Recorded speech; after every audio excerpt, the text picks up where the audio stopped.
All right. So, the Toyota Supra. It's recently came back. They brought it back in 2020. Toyota Supra. Yeah, so if you're a car guy, if you're a Japanese car guy, that's a pretty big deal for you. If you're not a Japanese car guy, you might not care. And it's a bit different to stuff we've talked about in the past, so bear with us. But so this is the 5th generation Supra. And we saw one the other day, didn't we? Yeah, it's just kind of what inspired me. I actually saw one in the flesh for the first time the other day, and it was done really well. The wheel fitment and the exhaust and everything was just really perfect. It had this kind of like matte, it was like a matte metallic grey. I don't know.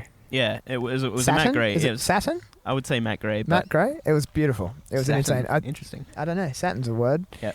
Okay, so Gazoo Racing is like it's like the new TRD of Toyota. I didn't know that. Yeah, so it's like their new racing department within Toyota. So you'll see 2 vehicles at the moment, as far as I'm aware, getting around with GR. And I'm going to say this will definitely change depending on what country you live in. If you live in Japan, there's probably other stuff. But particularly where we are, there's a Yaris GR. Yeah, that's what I was waiting for. My dad considered purchasing.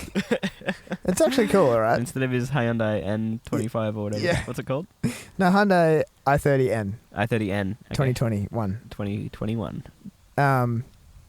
Okay, so they've got the Yaris, and then obviously this is the next one. They've got the Supra. The Supra actually came first. So this was basically launching the GR brand, or the Gazoo Racing brand, in Australia and around the world.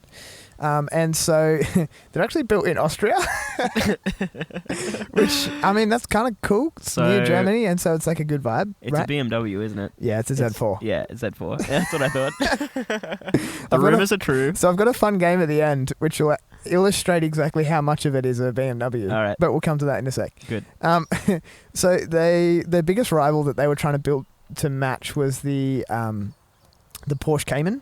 And so that was kind of like the inspiration. Now, the first thing you're going to say is it's a completely different setup car. So the engine's behind and all stuff like that. But that was still like their benchmark in regards to bang for buck and the type of person who'd buy the car. And so it's actually 26 years since we've seen a Supra for sale new in Australia. Very interesting. And so to bring it back, it's pretty special. And so the first 150 Supras sold online when they opened it in the first 22 minutes. 22 minutes? Yeah, 22 minutes, 150. Wait, so the first 150? Yeah, right. So the first batch of Supras that were released in Australia, 150 of them, sold in 22 minutes. Excuse me. And so a bit more about the car. It's 50-50 weight distribution. The way they achieve that is if you've seen it, I'm sure there'll be a photo about there, the nose of the car is quite long. Yeah. And the cabin is fairly small. And so the engine's a little further back in the nose, and it gives you a 50-50 weight distribution once you've got a driver in the car. And so it weighs 1.5 tons, which is pretty good.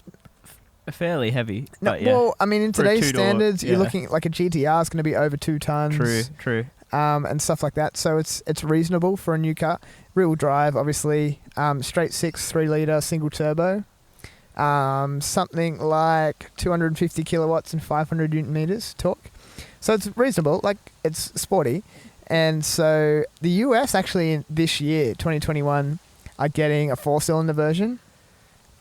So, which kind of reminds me of the whole Mustang thing, where there's like cool Mustangs driving around with V8s, and then there's a 2.4 weird EcoBoost Mustangs driving around, with like Fiesta engines. Or Focus engines. And so I guess they're doing that kind of vibe as well, which sure, it gets people into the market at a cheaper price. So it is what it is. I'm not sure if they're coming to Australia, but they're certainly going to the US. 0 to 100, 4.3 seconds. They're only bringing the cool version here? I haven't seen a 4-cylinder version available in Australia yet. Yeah. So it might just be the US. Yeah, keep them out. 0 to 100, 4.3 seconds, and it's got 2 driving modes, comfort mode and sport mode. And then within those, you can adjust individually or as a whole the engine sound and response, the transmission shift pattern, the dampers, the steering, and the active diff. Now, the active diff is cool because it has infinite changes. So it has infinite amount of lock.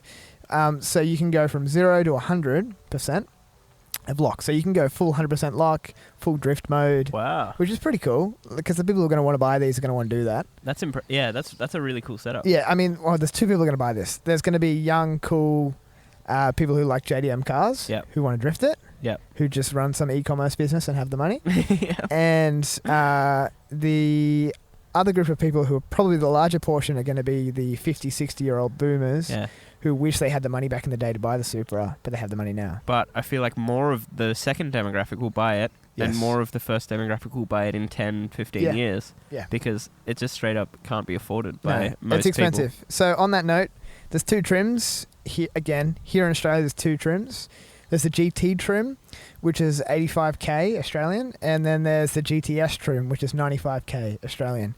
And so I guess the differences are the GTS trims, bigger brakes, and an additional inch rims, and they actually look significantly better. Yeah.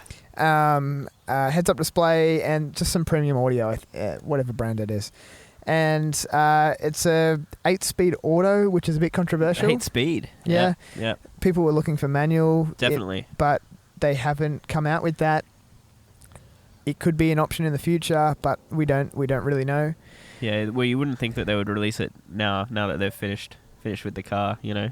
I don't know. Well, Gazoo Racing have continued to say they want to develop the car. Yeah, okay. So, for example, the 2020 version in the US had something. I'm going to be making these figures up, but it's something like the 2020 version had 40 less horsepower than the new 2021 version, or 47 less horsepower than the 2021 version. Right. In the US. So they really So are developing. They continue yeah. to develop it. And how that outflows into different countries will change.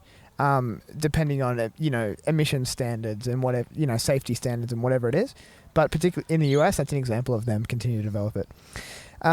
Okay, so here's the game. I'll name a part of the car, and you can guess whether it's made by Toyota or BMW. This is a good one. Okay, you ready? Here we go. Engine. BMW. Yeah. Chassis. Toyota. No. Oh, wow. Okay. Every piece of suspension hardware. Toyota. No. Oh no. All the electronics. Well, I can't keep saying Toyota forever because I want it to be more All the Toyota. electronics. What do you think it is? Let's go BMW. Yeah. Yeah, I did think that one. Yeah. Infotainment system. Oh, that's got to be BMW, surely. Yes. Yeah. They would do a better the one. steering wheel. The steering wheel, I'm going to say Toyota. No. Really? Yep. The climate control system. The climate control system, BMW. Yeah. The shifter. The shifter, please be Toyota. No. All right.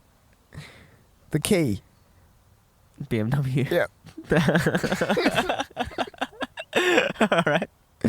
So you can take a away. Z4 with a different badge, Correct.